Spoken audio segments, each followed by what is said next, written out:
everyone, Tawnie here with Tawnie Talks.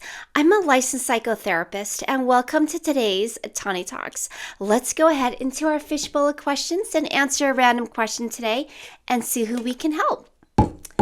Today's question says, Dear Tawnie, I hate confrontation. How do I get better at it? What a great question, and a question that I'm sure many of us have asked ourselves. Allow me to tell you a story. When I was younger, before I settled on my current career, I wanted to be a lawyer. There was something about doing my research on the opposing party and being prepared with talking points and being able to argue a case effectively and then winning an argument. And I think there was something really intriguing to me while I was doing my research about active listening skills and being able to truly listen to the opposing party's argument and being able to reflect that back and use the little tidbits of information that they were telling me to create a really good argument back at them. So that required really good active listening skills as well. Well, God had different plans for me, and instead I now use my active listening skills in my counseling practice. And boy, has it been so helpful and beneficial for me to be able to reflect back to my clients what they're saying and truly provide them with different perspectives to challenge the way they think and hopefully help them lead a better life. But part of active listening skills also includes being able to reflect back statements that the other party might not want to hear, and being able to confront somebody in a respectful, kind way to challenge their thinking on something and hopefully show them why they should consider your viewpoints as well. So to circle back to our question, how do we get better at confrontation? Well, I want to show you how to get better at confrontation and also how to win every single argument.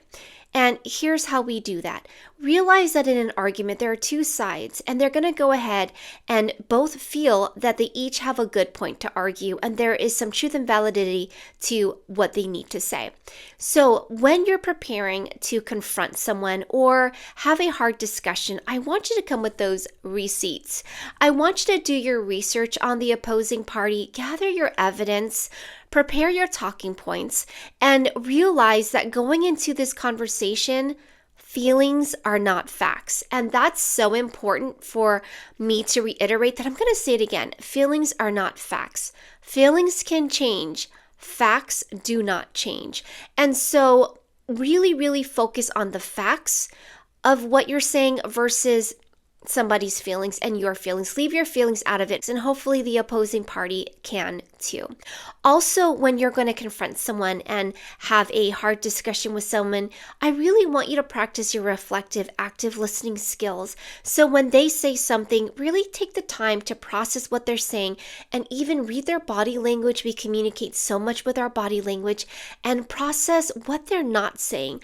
Try to figure out, this is what's coming out of their mouth, but what are they really communicating with their eyes, their facial expressions, their hand gestures, how they're posturing themselves. I want you to pay attention to all of that too, because all of that's going to communicate something to you as well. They might say that they're confident, but they might be shaking. They might be looking sideways, not being able to hold eye contact. Their voice might crack a little bit, which would signal to you that maybe even though what they're saying sounds confident, they might not be feeling very confident, okay? Which you can use to your advantage in winning an argument as well. It's almost kind of like playing poker, being able to call someone's poker face, right? And looking beyond what they're trying to show you. So those active, reflective listening skills are very, very important. I also want you to realize that sometimes you might get cut off during an intense confrontational discussion. The other party might get really defensive, especially if they know that they're in the wrong. I've seen this happen. They might get louder. They might try to make you to look like the bad guy and put all the blame on you and blame you for everything. And they might twist the facts and the circumstances, the timetables of what happened a little bit. Don't fall into that trap. Focus on the facts. Realize that when they're getting volatile and they're not listening anymore, if they're taking low digs at you, I want you to really rehearse for this reaction from them and know when to walk away. Know when to cut the conversation short. Thank them for their time, but realize that you're going to leave with your peace, with your confidence, and not allow them to take that away from you. So, how do we do that? Well, we have a winning attitude, and we're going to win an argument every single time if we can agree to disagree. And I love that saying so much and that philosophy. I've even used it myself in my interpersonal life with card conversations. Choosing to agree to disagree with someone doesn't mean that you've lost the argument. It just means that you've realized there's a dead end to this. You're not going to change their mind. They're not going to change your mind, but you're choosing to agree that you both will not agree on this topic and walk away with your peace, okay? So don't let them take that away from you. Don't let them bait you and pull you back into another argument or allow them to say, well, I don't agree with agreeing to disagree. That's their choice, and they have every right to feel that way, but you have every right to say, you know what, this conversation is no longer productive, and I'm going to go ahead and choose peace over chaos and walk away with my peace, my confidence in hand. I'm not going to say things that I'm going to regret. I'm not going to do any low blows, even though they've thrown some low blows at you. Just choose to walk away in peace, and that's how you win every single argument, is you choose to agree to disagree. You walk away with your head up high, knowing that you didn't lose, knowing that you're not walking away from a fight, but knowing that this is no longer a productive conversation, knowing when you're going to hit a brick wall and it's not going to move, and being able to save your resources and walk away in peace. That's how you win. It's all in here. Winning an argument is all about the mind, okay? It's not so much about the words, but choosing to know when to walk away when it's not productive is already winning, okay? Now, regarding confronting someone, I know that this can be a very anxiety-provoking, panic-stricken feeling that we can get when we know that we're going to have to go and have a hard conversation with someone. It's almost like going into battle. You're getting your hands up. You're ready to go back and forth, toe to toe. But before you fear the confrontation and be afraid of having those hard discussions, I want you to practice your breath work. I want you to take some deep breaths, get that oxygen into your lungs and brain, and really slow down. Rehearse your talking points, know what they are, be prepared, gather your evidence, get the facts, and be prepared to go in respectfully, talk about what you want to talk about, share your points of view, and be ready to listen to theirs. Even though you may disagree with what they have to say, allow them to say what they have to say too. Do those reflective, active listening skills, and hopefully you both can walk away with an understanding, a compromise, and a win-win attitude on both parts. And you'll walk away having a better bond with one another and being able to solve a problem. So that would be the ideal takeaway from having a confrontation with someone, is problem solving. However, if it doesn't go that route and you feel like you're arguing and going toe to toe and it's going nowhere, also know when to cut your losses and walk away. Save your resources, save your words, your breath, your time and your energy, and realize this is a dead-end conversation. It's not going anywhere. We're going to agree to disagree. I'm going to choose peace over chaos, and I'm going to walk away. And have peace with that. Don't feel like a cliffhanger is left in the air. Just choose peace and walk away and make peace with that despite what the opposing party wants to say. So realize that confrontation is a good thing to have.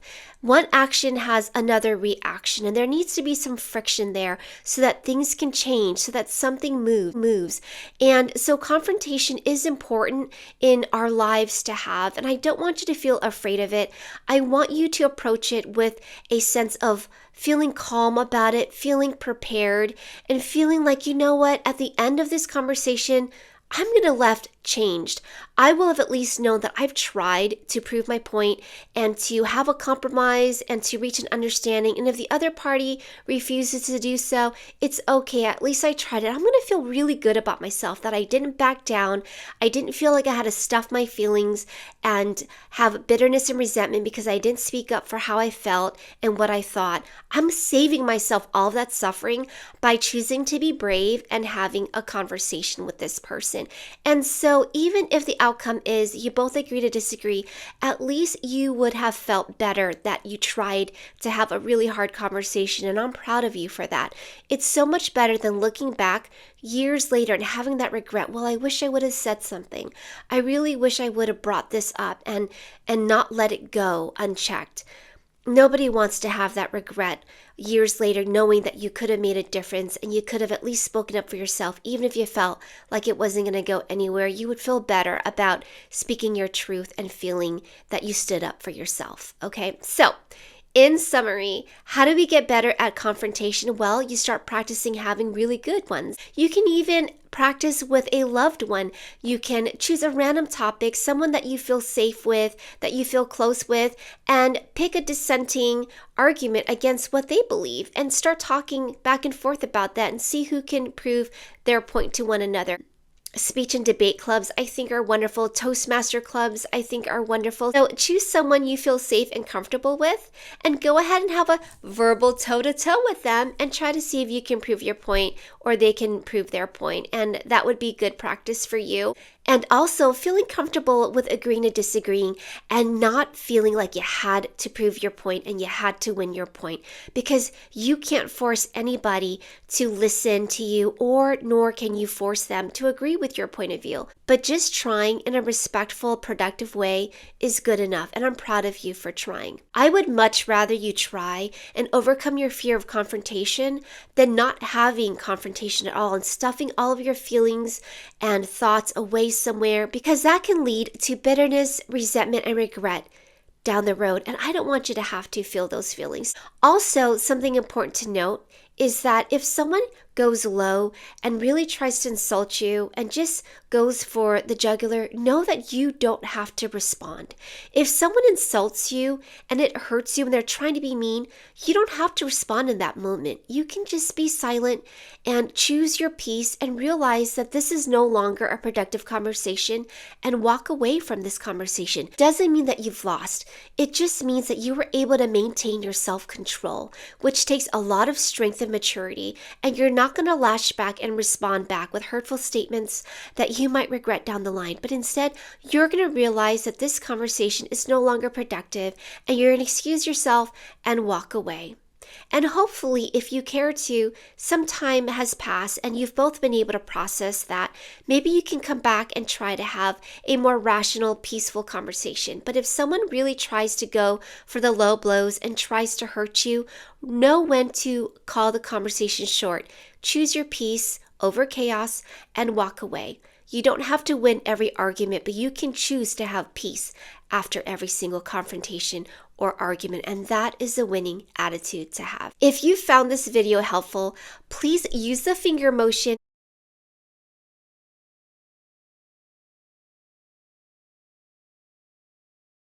and go ahead and click on the subscribe, like, and share button. Leave a comment below. Let me know your thoughts on confrontation. If it's easy for you, if it's not easy for you, what do you think about today's video?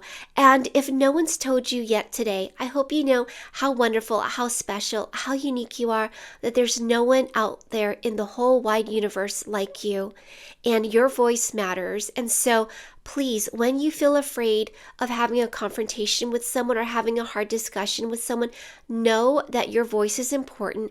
Know that you're capable of being able to speak your points eloquently. Know that you're prepared for whatever the outcome might be, if the other opposing party is going to be listening or not listening, peaceful or volatile. But know that you can always end a conversation and walk away with your peace and choosing that peace and your confidence over chaos. I hope that you've enjoyed today's video, and I can't wait to see you again next time.